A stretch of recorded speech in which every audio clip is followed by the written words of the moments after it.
A gente fazer uma discussão acerca de uma publicação recentemente construída com muito carinho, com muito esmero pelo Grupo Carta de Belém. E como o Grupo Carta de Belém é um grupo que, desde a sua criação em 2009, a gente trata de forma crítica dos temas que são colocados de forma muito simples, a sociedade com grandes vantagens, como a questão da financiarização da natureza, todas essas soluções, as falsas soluções colocadas a partir da economia verde também, Então, a base do grupo é sempre trabalhar de forma crítica, trazendo outros elementos para o debate público acerca desses e outros temas, E também a gente faz monitoramento de marcos legais nacionais e internacionais que incidem sobre essas questões, que incidem também sobre a autonomia que os povos e comunidades tradicionais têm em seus territórios, seus modos de vida. Também que é um momento muito oportuno para fazer essa discussão, não só por conta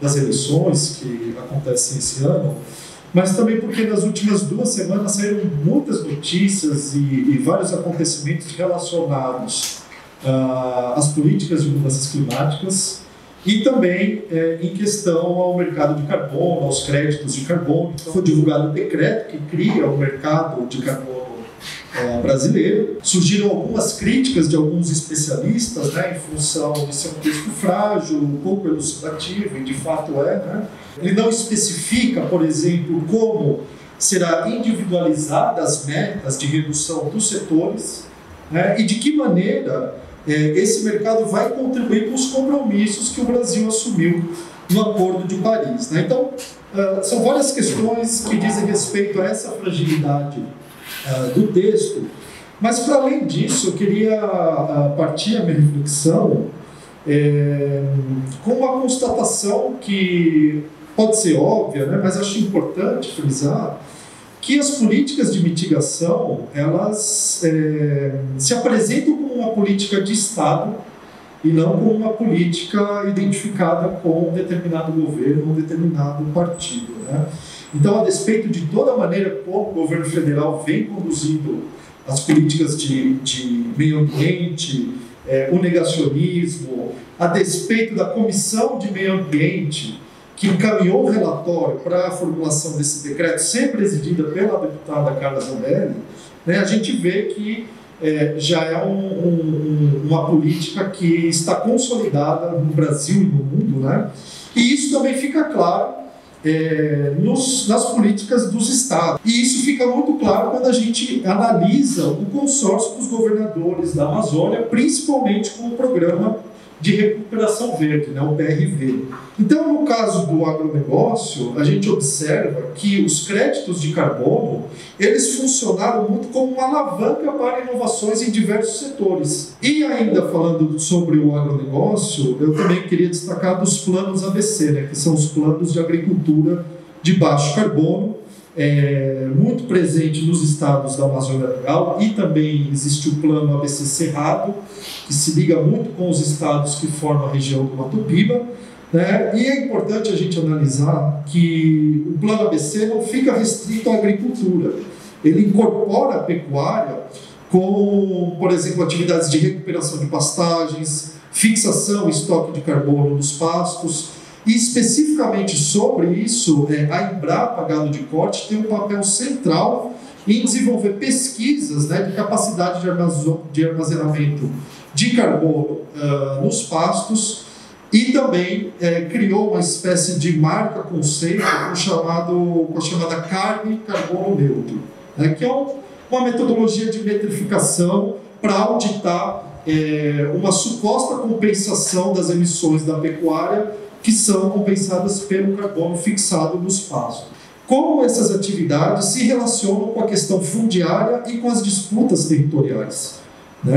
Então, é claro que isso deve ser analisado caso a caso, porque são situações muito particulares, mas tem algo em comum em todas essas atividades que envolvem a valoração da floresta em pé em função do armazenamento de carbono, que traz implicações fundiárias e, em alguns casos, de conflitos territoriais. Então, pensar do ponto de vista político sobre essas outras causas e que se desdobram em mudanças climáticas, para a gente extrapolar essa questão do carbono e começar a pensar políticas voltadas à adaptação territorial. Analisando todos esses projetos, eu vejo que, do ponto de vista ambiental, há um reducionismo.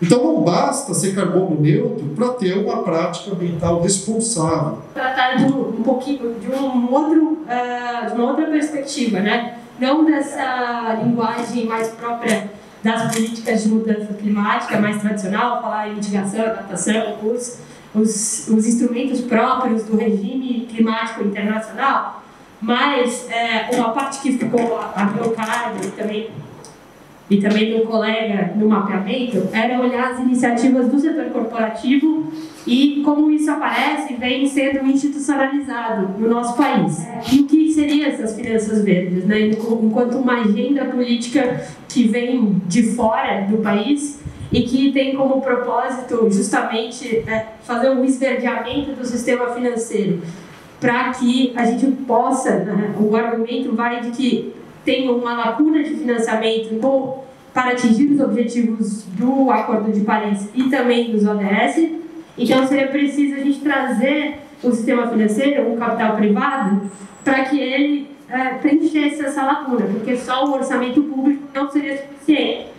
E isso envolve uma agenda de esverdeamento do setor bancário, dos investidores institucionais, do mercado de seguros, do mercado de dívida e também do mercado de equity, de ações no mercado de capitais. Essa agenda, ela traz novos atores, né, para a conversa, principalmente nessa debate sobre retomada verde, sobre transição verde, transição para uma economia de baixo carbono. Essa agenda, ela coloca novos personagens aqui. Então, bancos centrais, bolsas de valores, o mercado de dívida, né, o índices de sustentabilidade, fundos de investimento aparecem aqui na conversa e a gente pode ver reflexos disso já no nosso país. É uma agenda que se espalha ou ela é trazida através de muitas redes internacionais. Por exemplo, uma rede para esverdeamento do sistema financeiro, né? Chama em inglês Network for Greening the Financial System, e o nosso Banco Central faz parte. E é através dessas redes que novas ideias, né, inovações institucionais são aprendidas e implementadas. Então, recentemente a gente teve novas regulamentações do Banco Central e do Conselho Monetário Nacional, colocando obrigações para as instituições financeiras sobre as suas políticas de sustentabilidade, mas ali que foi renomeada como uma política de responsabilidade social, ambiental e climática. E também a gente pode ver esse reflexo na Comissão de Valores Mobiliários, que regula o nosso mercado de capitais. Mas esses títulos verdes que eu estou me referindo, eles são títulos de dívida. Então, um emissor, né, um ente público ou privado, vai ao mercado de capitais e oferece, vende essa dívida e ele promete para os investidores, para quem está comprando essa dívida dele, que ele vai usar o dinheiro para benefício ambiental. Por isso seriam títulos verdes. Seria uma forma, né, esse acesso ao mercado de capitais é uma forma mais barata de contratar um empréstimo, por exemplo, do que via setor bancário. E no Brasil, tem diferentes instrumentos jurídicos que podem fazer isso. Então, por exemplo, no setor do agronegócio tem o CRA verde, que é o Certificado de Recebíveis do Agronegócio. Pode ter uma debênture verde, pode ter uma letra financeira verde, tudo isso, uma nota promissória verde. Tudo isso, no geral, é chamado de títulos verdes. No Brasil, em específico, né, o que a gente consegue observar, olhando o uso desses recursos, é que tem uma proeminência do setor do uso da terra. Então, quando você olha, às vezes, as médias mundiais de uso desses recursos para energia renovável, aqui no Brasil está indo para o setor de uso da terra, e tem um monte de controvérsias ligadas a isso, porque quem define o que é verde para ser um título verde, hoje no Brasil, são atores privados. Tem um regime de governança privado aqui. Quem diz, isso é verde, isso não é, tem regras que atuam no ambiente internacional e que estão sendo usadas para isso. São regimes de governança voluntários. Essa agenda toda que aparece como grande novidade do setor privado, né, com o setor privado sendo mais responsável ambientalmente, ela traz diversas complicações, especialmente no contexto do nosso país, e que essas regras vão ser importadas de outras realidades que não têm tantas complexidades quanto o nosso território. Na questão do carbono, é que um projeto ele é considerado verde se, comparativamente, ele emite menos carbono, independentemente de outras questões ambientais, outros critérios ambientais, independentemente dos seus impactos sociais. Então, isso, para as regras desses regimes de governança privada, isso é suficiente. E aí, esses instrumentos, então, no contraste, pareciam como uma alternativa possível de proteção do meio ambiente. Esses instrumentos, eles não podem ser absorvidos sem a menor crítica. E é um pouco sobre isso que a gente tenta tratar no mapeamento e mostrar também, especialmente o capítulo do colega também fala como essa agenda das finanças verdes ela tem sido funcional também a uma certa criação de uma imagem verde do agronegócio. O que a gente percebe, né, e a fala, né, dos nossos dois companheiros aqui, elas trazem isso com bastantes exemplos e tal, é que essas propostas que estão sendo construídas, grande parte dessas propostas que estão sendo construídas, elas não trazem mudanças efetivas, né, e necessárias para o que se chama de para a emergência climática que nós estamos vivendo. Elas não trazem isso, essa é a questão. Nem para a emergência sanitária, socioambiental, né, que nós vivemos no mundo hoje. Tanto Andrei como Gabriela colocou de diferentes pontos de vista, né, é que essas propostas todas, elas estão baseadas, assentadas em compensação ou remoção de carbono, né? E com diferentes metodologias, conceitos que a gente começou a ouvir, principalmente após a COP26, que são as soluções baseadas em natureza, a net zero, a bioeconomia, o green bonds, né, títulos verdes, né, todas essas proposições trazem em comum soluções que estão baseadas em compensação e remoção de carbono. Bom, e aí qual é o problema? Como o Andrei já começou na fala dele, é que você não pode reduzir todo o problema climático a carbono.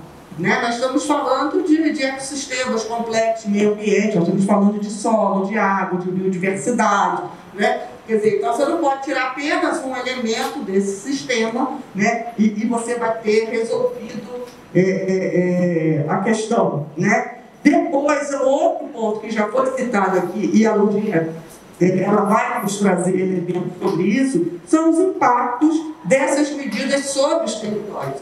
A falta de mudanças reais faz o quê? Primeiro, se cria ilhas de sucesso. Então não é que não tenha, tem um caso lá, não sei onde, que é bem interessante. Ele é bem interessante sim, mas ele é uma ilha de sucesso, vamos dizer assim, né? Ele é uma ilha de sucesso rodeada por zonas de sacrifício, né? Porque a princípio tem territórios que devem ser preservados e territórios que devam ser sacrificados, né? Então você cria uma contradição entre os próprios territórios que nós temos no país, como se um bioma pudesse valer mais ou menos que outro bioma, né? Ou que determinada atividade fosse mais ou menos importante que outra atividade. E nós estamos aqui querendo falar qual é o nosso projeto de futuro, qual é o nosso projeto de nação, né? Qual é o nosso projeto de nação? É uma nação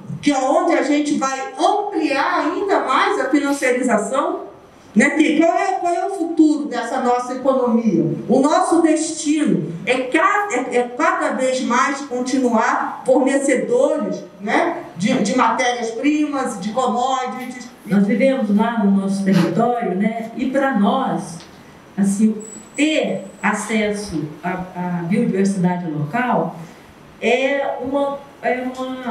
assim, nós temos livre acesso, né, à biodiversidade local, porque lá é dela que nós extraímos, né, os nossos alimentos, os nossos remédios, né?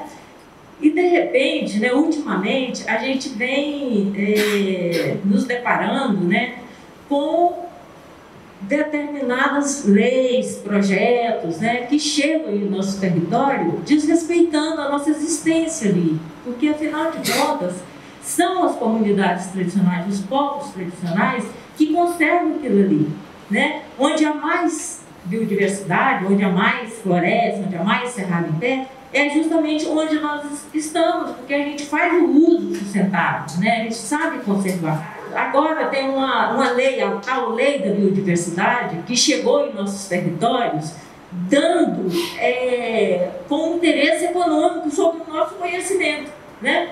Por exemplo, o nosso conhecimento tradicional sobre o uso de determinada planta, agora ele foi precificado, né? O nosso conhecimento está se tornando uma mercadoria em disputa. As empresas, né, os usuários, tais usuários que chegam lá, eles têm um interesse econômico de transformar aquilo em mercadoria, para depois vir repartir um benefício para a gente. Ora, nós que sempre produzimos conhecimento, nós que sabemos utilizar aquele recurso, nos deparamos agora com uma situação de falta de autonomia, né? Porque cercar os nossos territórios, minerar em nossos territórios, privatizar os parques onde a gente sempre teve livre acesso, isso é nos tirar a autonomia e nos jogar numa situação de insegurança. Nós estamos, sinceramente, sendo ameaçadas, né, tanto na conservação desse conhecimento, quanto na preservação desses recursos que nós sabemos muito bem utilizar e conservar. Num ano como esse de eleições, a nossa preocupação redobra, né? Se há um interesse tão grande na biodiversidade, que se interessa também pela sociobiodiversidade, sobre o que nós produzimos, que se agregue valor também naquilo que a gente produz e naquilo que a gente conserva. Então, falando da existência de muitas iniciativas, né, e de proposições dos territórios que hoje estão invisibilizados, né, que estão atacados, que estão sem apoio, enfim, e são um conjunto de iniciativas que, na verdade, articulam a questão da soberania e da segurança alimentar, né, da justiça ambiental, a agroecologia e a conservação ambiental, né, e o direito à terra. A gente vê que nenhum desses elementos podem estar dissociados, né? E, além disso, são experiências que trazem dentro delas também três noções que são fundamentais.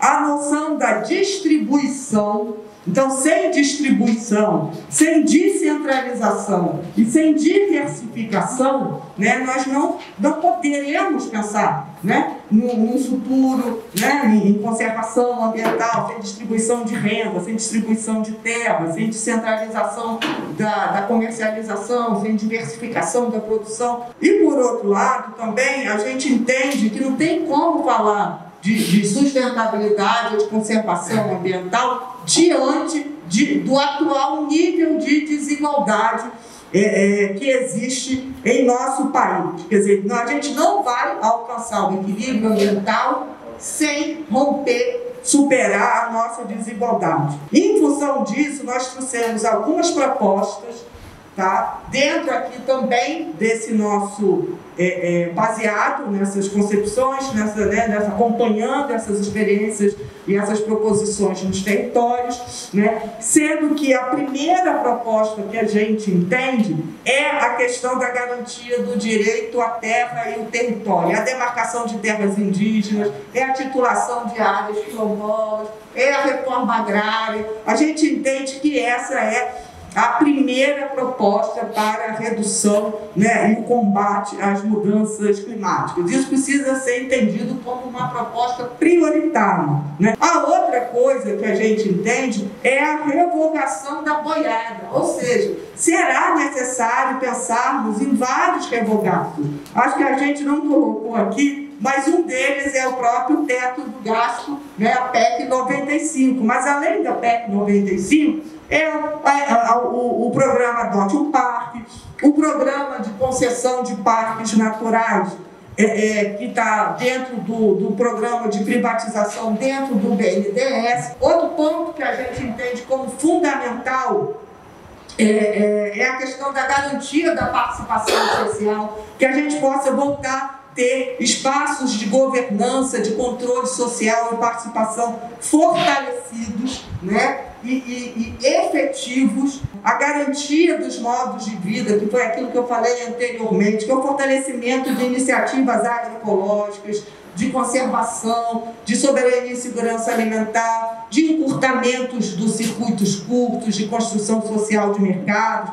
A gente, obviamente, por toda essa apresentação, a gente entende que é necessário reportar a lógica do mercado financeiro, né? Principalmente quando a gente pensa eles em forma de financiamento público, e, por outro lado, é necessário recompor o orçamento da política ambiental. E, além disso, né, é importante reafirmar o meio ambiente como um bem comum. Acho que foi Gabriel que trouxe isso, né?